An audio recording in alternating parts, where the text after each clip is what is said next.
দশমীর দিনও আমি বেরিয়ে গিয়েছি দেখো সাজুগুজু করে হালকার উপর বিকজ আজকে ঠাকুর বরণ রয়েছে। তার আগে সবাইকে প্রণাম তো জানাতে পারিনি, ঠাকুর বরণ করবো, পুজো দেবো। একটাই আক্ষেপ রয়ে গেল যে আমি শাড়ি পরে আসতে পারিনি। গোটা পুজোতে আমি প্রত্যেক দিনই শাড়ি পরেছি, সপ্তমী অষ্টমী নবমী, বাট দশমীর দিন যেহেতু আমরা বাইরে যাচ্ছি একটু আর প্রচুর বৃষ্টি পড়ছে, শাড়ি পরা ইজ নট পসিবল। আর শাড়ি নিয়ে যাব ওখানে গিয়ে পরবো, সেটাও আমার জন্য পসিবল না, বিকজ আমি শাড়ি একদমই একা একা ঠিকঠাক করে পরতেই পারি না, আমার বড় হেল্পে পড়তে হয়, যেটা বাইরে গিয়ে করা সম্ভব নয়।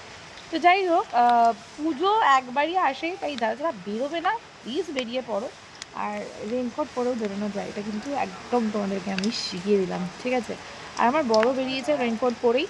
তো এখন আমরা অনেক দূরে যাব, আর কালকে আমরা গোটা রাত ঠাকুর দেখেছি, তারপরে আমরা এখানে এসছি। তো তারপরেও সকালে উঠে মোটামুটি রেডি ফেডি হয়ে, আর আলতাও পরেছি পায়ে, এটাকে আলতা ফালতা পরেই আমি বেরিয়েছি। বৃষ্টিতে যাই হয়ে যাক, নষ্ট হয়ে যাক, সব তাও ঠিক আছে, চলবে, কোনো প্রবলেম নেই। বাট শুভ বিজয়া সবাইকে।